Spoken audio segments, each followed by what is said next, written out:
Welcome. This is Pivot Point, Strategy for Change. I'm Nick Michael. There's something I've been sitting with for a while now, and I want to bring it into the room with you today, or whatever room you're in. Maybe it's your car, your kitchen, your morning walk. Wherever you are, I want you to stay with me on this, because what I'm going to talk about today is something I've watched unfold in therapy rooms for over 2 decades, and something I've wrestled with in my own life. It's the phenomenon of doing the same thing again and again. Not because you're unaware, not because you're broken, but because something beneath the surface is still running the show, a quiet, unseen program that keeps looping. Let me give you some real pictures of what this looks like, not clinical abstractions, real life. Think about a woman who finally ends a relationship with someone who was emotionally unavailable, distant, withholding, always just out of reach. She did the work, she went to therapy, she read the books, she promised herself never again. And then, about a year later, she's sitting across from someone new at dinner, and there's this pull, this electric chemistry she hasn't felt in a long time. What she doesn't realize yet is that the chemistry she's feeling is actually familiarity in disguise. He's warm, but inconsistent, present, but guarded, and 6 months in, she's doing it again, working twice as hard for half the love. The geography changed, the person changed, the feeling did not change. Or think about the man who grew up in a home where nothing was ever enough. Grades were acknowledged, but never celebrated. Achievements were noted and then immediately redirected. Good. Now what's next? He's 43 now. He runs a successful business, has a family that loves him, colleagues who respect him, and yet he cannot rest. There is always another goal, another metric, another level. He tells himself it's ambition. It is, but it's also something older. He's trying to earn something that shouldn't have been given to him freely a long time ago. He keeps running, not toward the future, but away from the feeling that he's never quite enough. Or think about the person who keeps choosing friendships or even jobs where they end up being the caretaker, the one who holds everyone else together, the shoulder, the listener, the fixer. They leave one exhausting dynamic, swear off being everything to everyone, and then somehow, almost without noticing, they've rebuilt the exact same structure with a different cast of characters. Their worth has become so tied to being needed that genuine reciprocity, someone actually caring for them, feels uncomfortable. So they unconsciously drift toward people who take because taking feels like the language of love they learned earliest. And then there's the subtler version, the person who doesn't repeat relationships so much as they repeat emotional positions. Always the one who gets overlooked in meetings. Always the one who gets passed over. Always the one who says nothing when they should speak up. They move companies, they change industries, and still the pattern follows.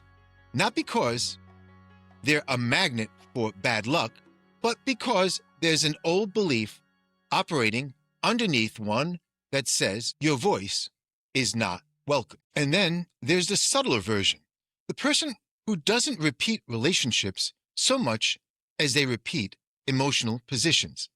Always the one who gets overlooked in meetings, always the one who gets passed over, always the one who says nothing when they should speak up. They move companies, they change industries, and still the pattern follows.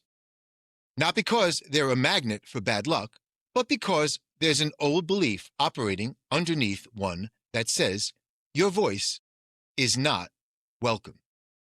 And so they make themselves smaller over and over in rooms that might actually have space for them if they'd only take it. These aren't unusual stories, they're human stories, and they share something important in every single one. The person isn't failing, they're repeating, and there's a difference. So, what's actually happening here? Let's take a closer look. In therapy, it's called neurotic repetition. And before that word neurotic throws you, let me tell you how I mean it.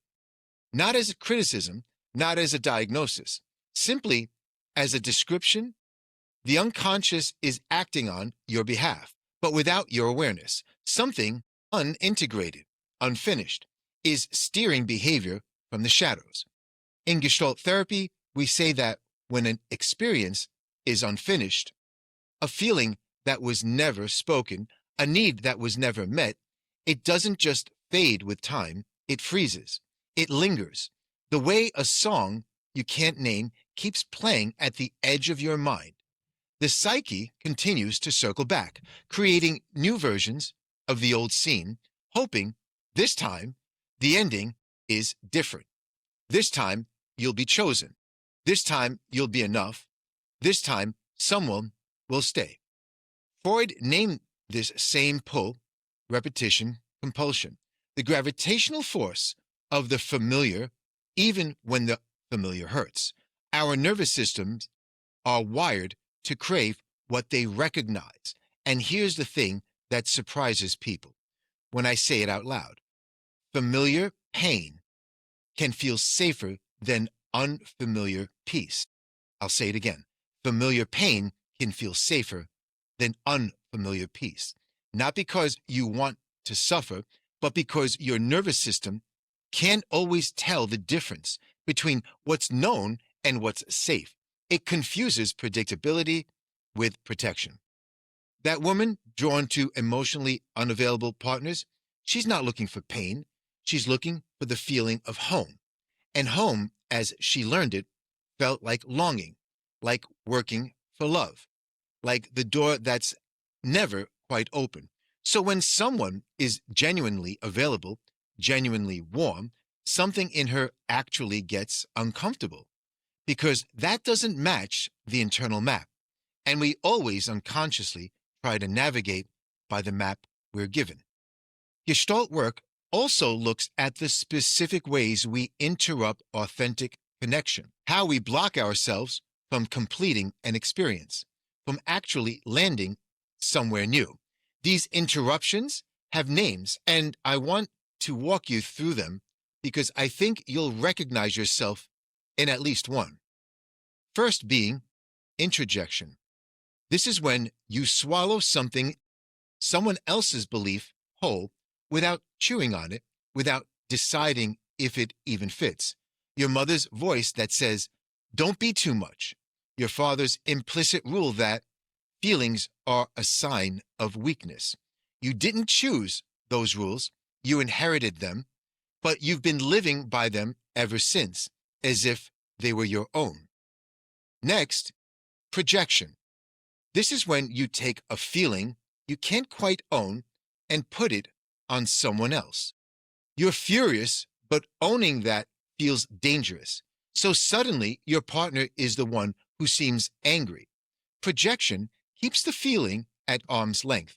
Outside is safer than inside, even when it distorts what's real. Next, retroflexion. It's one that I find myself returning to over and over again in the work I do with people.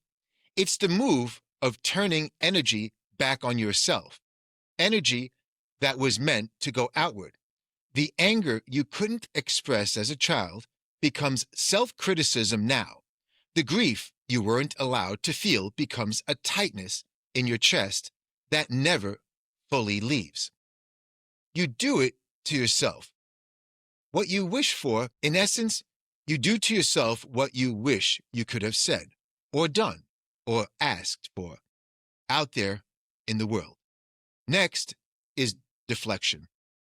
This is the art of staying just close enough to connection without actually landing in it.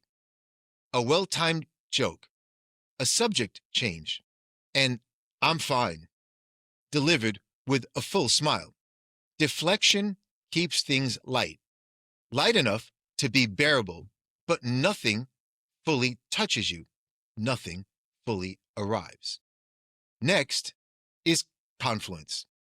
This is when you merge so completely with another person and their needs that you lose track of your own. It doesn't look like conflict, it looks like harmony, but it's harmony of disappearing, of agreeing before you've even checked in with yourself. None of these are pathologies, they're strategies. They were good strategies once, developed at a time when you needed protection from something genuinely overwhelming. The problem isn't that they were wrong. The problem is that they outlasted the danger. And now they're still running, still intercepting contact with the present, still navigating a map of the past.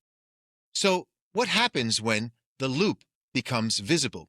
When you catch yourself mid script and recognize, "Oh, I've been here before." That moment is the beginning of everything. The first move is naming it. And I mean, naming it precisely. Naming the pattern isn't just useful, it's transformative. There's a difference between being inside the script and being the one reading it out loud.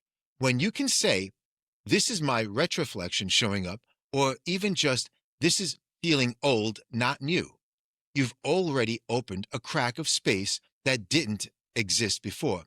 A fraction of choice enters the system. The second move is curiosity without judgment. The question isn't, "What is wrong with me?" That question closes everything down. The question is, what is unfinished here?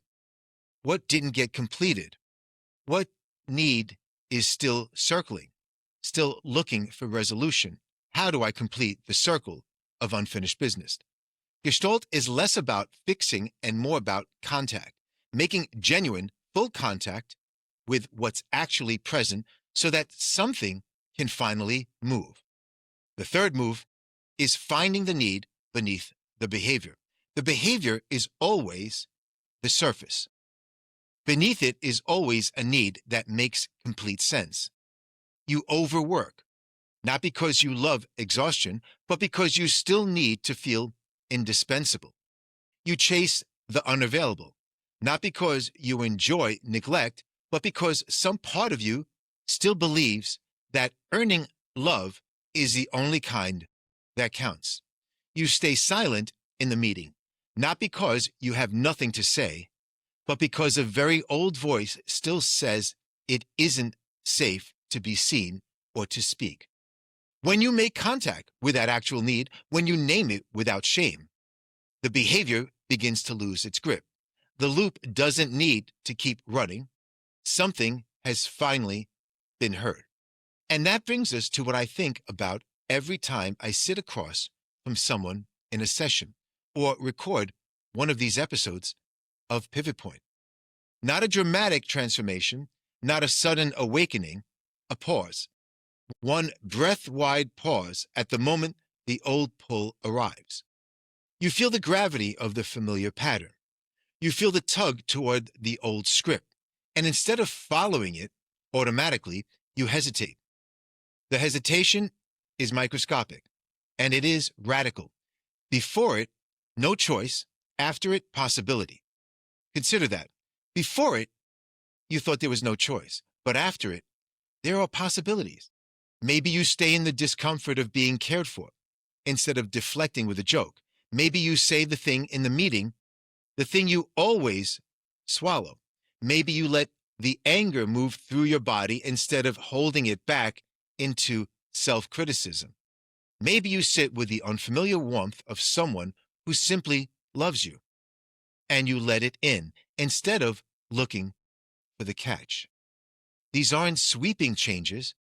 They're tiny redirections, repeated over time. In Gestalt therapy, it's creative adjustment, discovering a new living way to meet an old need, not suppressing the need, not shaming the pattern, meeting it finally differently with your whole present self. Here's the thing I want to leave you with before I ask you my closing question. If you've been living inside a loop, if you've looked at the last few years and seen the same shape appearing in different clothes, please hear this. The loop is not proof of failure. It is proof of perseverance. The psyche only repeats because it still believes completion is possible. That's not weakness. That's faith. Stubborn, sometimes painful faith that healing can still happen. You are not broken. You are unfinished. And unfinished is something you can work with. You can complete the whole circle. Your job is not to shame the pattern out of existence. Your job is to bring it into the light, to see where it starts, understand what it's been trying to do for you, and then slowly choose another direction, even a small one, even once. That's the pivot, and it is always, always available to you, even now. So I leave you, as always, with this question. What is your pivot point? Think about it. What is your pivot point? If today's episode landed somewhere real for you, I'd love for you to share it with someone who might need it. And if you want to go deeper into these themes, come find me on Substack. The link is in the show notes. I write there the way I talk here, honestly, and with all the clinical weight I can bring to something that actually matters. See you in the next episode. This is Pivot Point Strategy for Change. I'm Nick Michael.